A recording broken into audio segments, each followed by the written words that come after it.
It's your girl, Monica. And I'm Aziza. And we're Noire Nutrition. And we are nutritional therapy practitioners who focus on holistic health and wellness. We use food as medicine to help you achieve optimal health. So today we want to share a few things that we're doing for the new year as nutritional therapy practitioners to maybe add to our healthy toolkit. So it's not quite a resolution, because I feel like a resolution is almost something that you start, maybe you'll get there, maybe you won't, and then you can always start it over in the new year. This is more something that we want to make a habit. We want it to stick, and we want it to be like a cornerstone of our health. So we've come up with a few things. My first one is creating a strong sleep and wake time. So a consistent time that I go to sleep, go to bed, and a consistent time that I wake up. We all know that your duration of time of sleep is important, but what is also important is the consistency of going to sleep and waking up at around the same time. It really helps to regulate a lot of things in your body, like strengthen your circadian rhythm, helps with blood sugar regulation, fat loss for some people, and just a host of things. So this is one thing that I really want to drill down on and make sure that I can make it a habit. And that's also one of my priorities too. On my list, I have sleep as well. And I think one of the things that I wanted to focus on with sleep is that I'm really good at tracking my sleep. I do track my sleep as far as how much deep sleep did I get, how much REM sleep did I get. Oh, did I sleep for 8 hours? Did I sleep for 7 hours? I'm really good at that. But I do have an issue with making sure that I have a consistent bedtime where I'm getting in the bed at the same time every night. And sometimes I will say, oh, I want to kind of just stay up and relax. No, the relaxing part should be getting in the bed, going to sleep. So I tend to stay up, whether it's to just kind of zone out on TV or whatever the situation may be, and won't go to sleep because I feel like I need some me time. But me time needs to be sleep time. So that is a priority for me as well. Along with all of the stuff that Monica mentioned, sleep also is really good for your cells. So your brain stores new information while you're sleeping. It rids toxic waste. The body repairs the cells and releases hormones. It's actually really good for proper insulin function. And we all know insulin is a hormone that plays a pivotal role in our health. So those are some of the things that are very high on the list when it comes to sleep. Yeah, so, just to add to that, I'm definitely a reformed night owl for sure. Yeah. So this was the reason why this had to be like number one for me, because I still kind of feel like, I want to binge that, that show on Netflix, or I want to stay up and do a little more work. But I know that it is imperative for me to get the proper amount of sleep and to create a good routine around it. So that's why that was number one for me. So my next one is hydration. I really want to be consistent with, I drink my water and I get the recommended amount of water and all of that. However, I do feel like there has to be more of a habit around it. So, typically I'll start off with about 20 ounces in the can. As soon as I wake up, I've got 20 ounces in, and that's great. Then I might sip a little bit throughout the day, but then at some point I fall off and I pick it back up in the early evening. And I think, oh gosh, this is too close to my bedtime. So what do? I take it to the head. I'm just guzzling this water, trying to get it down, not too late, but it definitely falls into closer to my sleep time than I would like.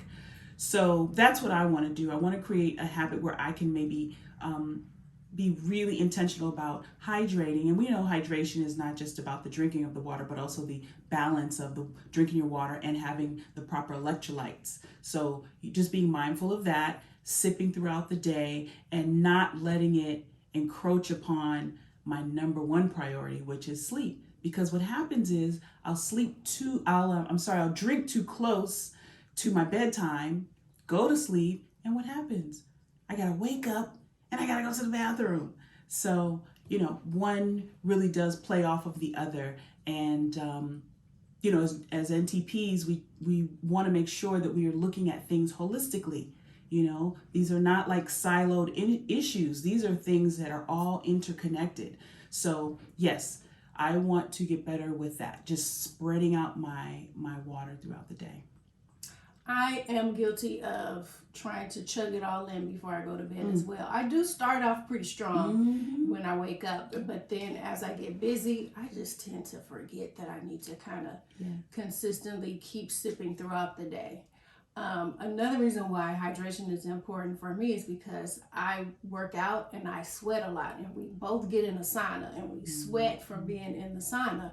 So that is us losing our water. And so if we're not replacing the water that we've sweated out along with the daily water that we need to get in, that can also lead to dehydration as well. So just kind of being mindful, like, I did get my daily amount in, but I also did a workout today. I also got in my sauna today. So I lost a lot of water because I was sweating multiple times throughout the day. So just trying to go over and above my daily amount so that I can replace what I sweated out is also something that I have to be mindful of. Mm-hmm.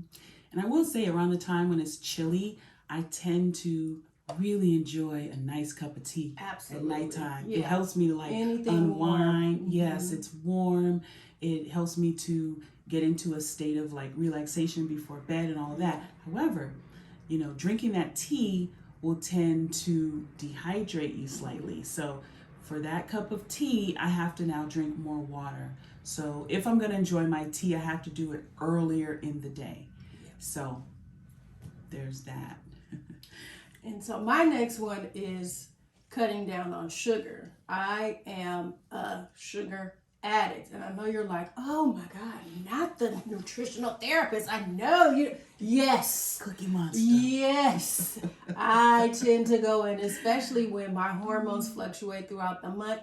I tend to crave sugar, just crave it out of nowhere. And then we just went through the holidays. So holidays always equates to cakes and pies and just everything. So tough time. Tasting this and tasting that. I'm making cakes. So it's always around me, especially during the holidays. So I feel like cutting down on sugar as much as possible would really benefit me because it makes me so tired. So if I had dessert or whatever the night before, when I wake up, I am groggy. I'm super tired. And then my brain is not functioning like I want to. There's a little bit of brain fog there, and it just makes me feel very slow and sluggish. So I don't like that. Like that feeling, day after day is just, that's not okay with me. I have stuff to do.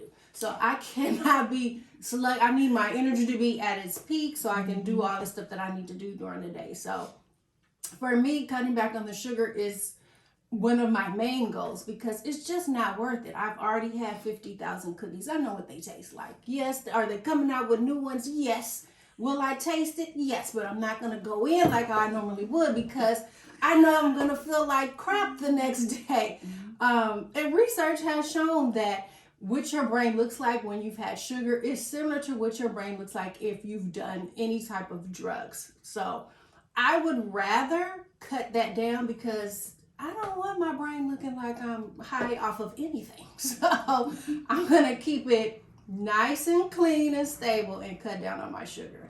And then we also know if you do too much sugar, especially on a daily basis, it can lead to a lot of different diseases and disorders that we just don't want. We're not trying to add to that. Like it really will decrease your lifespan. We're trying to increase our lifespan, not decrease it. So that's number one on my list. Besides sleep, besides hydration, definitely cutting back on sugar. Yeah, and the other thing is that we spend so much time eating well and taking our supplements and all that kind of stuff to make sure we have the minerals and the vitamins that we need. But, the more sugar we eat, the more of our own vitamins and minerals we need to process that sugar in our bodies. So what happens is the sugar, in essence, the eating of the sugar leaches the vitamins and the minerals that we put into our bodies. Sucks it right out of there. Yeah. So I don't want to do that. Right. So for me, my next one is breath work. Now, I do different routines that involve breath work throughout the day, but I feel like I use them as I need them. So when a stressful situation arises, like say I'm in traffic and I'm, waiting and, we all know the 405 can, stress the best of us. So, in that type of situation, I may use some breath work to just center myself, get a little bit calmer, slow down my heart rate a bit, and just think in the moment and say, this is where we are. Just relax a bit. And it works, but I really want to begin to have a practice that is proactive. So not necessarily when I'm in that stressful moment. I want to create something that will help me for later on. So like in the morning, have a routine, or the evening, or maybe a little bit of both. I don't know. But my intention is to increase my breath work so that I will have that as a strong tool to handle stress. We all know life is going to hit us, and, we're going to be stressed. As you get older, even not necessarily age has a thing to do with it, but younger or older, we know that we have to have ways to alleviate our stress. So for me, that's a really good one. I just want to tighten it up a bit. Yeah. So my next one is try to reduce the amount of meat that I'm eating, especially processed meat. I haven't done beef it's probably been a couple of decades since I've actually done beef. But I am guilty of still doing a lot of processed meats, as well as, a little bit of red meat here and there. Not beef, but still red meat. And everybody knows if you have too much red meat, if you have too much processed meat, it can raise your risk for disease. So, not that I want to cut meat out at all, altogether. So, if you are a meat eater, please do not come for me. That's not what I'm saying. I just want to find a really good balance between trying to find plant-based proteins and regular meat as my protein. So I think if I find a really good balance between the two and just kind of cut down on the processed meat, which is real easy to go to, whether it's, I want a ham sandwich, or I want, a chicken hot dog, or a chicken side, like a piece of bacon, like whatever it is. I feel like I just kind of need to cut down. As good as it is, I want to be able to cut down on how much I'm actually intaking versus let me just go ahead and uptake on the plant-based proteins. So we're all about increasing our lifespan, not decreasing our lifespan. So see, I like that because a lot of times we shop at these certain stores that we think are ultra healthy. I'm at this particular store, and so everything in here is healthy, organic. That's right. Grass fed. No nitrates and things of that nature. But at the end of the day, some of that is still processed food. There might be levels to this processed thing, but it's still categorized as processed food. So you have to be mindful of that. So absolutely. Yeah. So my next one after the meat is to be consistent with my supplements. So I have a really bad habit of going really hard with my supplements. Oh, let me make sure I'm taking these vitamins during the morning time. Let me make sure I take it with water. Okay, let me take these when I have my meal, because these need to be eaten with food. And then I'm gonna do my nighttime regimen. And so I just start to burn out, like, okay, I don't feel like doing that today, so I'll just skip a day. And then the next thing you know, you've skipped 2 days, 3 days, 4 days. And that's not good. So I just want to be more consistent with taking my supplements, especially vitamin D. With it being so cold, we're not outside as much. So we're not getting vitamin D from the sun like we normally would. And vitamin D is really good for boosting your immunity. So with it being cold and flu season, COVID season, respiratory virus season, all the virus seasons, it's really good to make sure that you're being consistent with your vitamin D and your other supplements. Vitamin D is also good for regulating your mood, and it's also good to help support weight loss. So if you are deciding to take vitamin D, make sure you take vitamin K as well, because they do go hand in hand. You need one in order for it to work properly. So that would be my last one. Do you have any more you want? No, I think that's So I think that's it for us. So we just wanted to share what we plan on doing, not necessarily resolution wise, but what we plan on doing to kind of just tune ourselves up throughout the year. Those are things that we plan on working on. So that's it for us. Please be sure to share and comment on what it is that you plan on doing this year.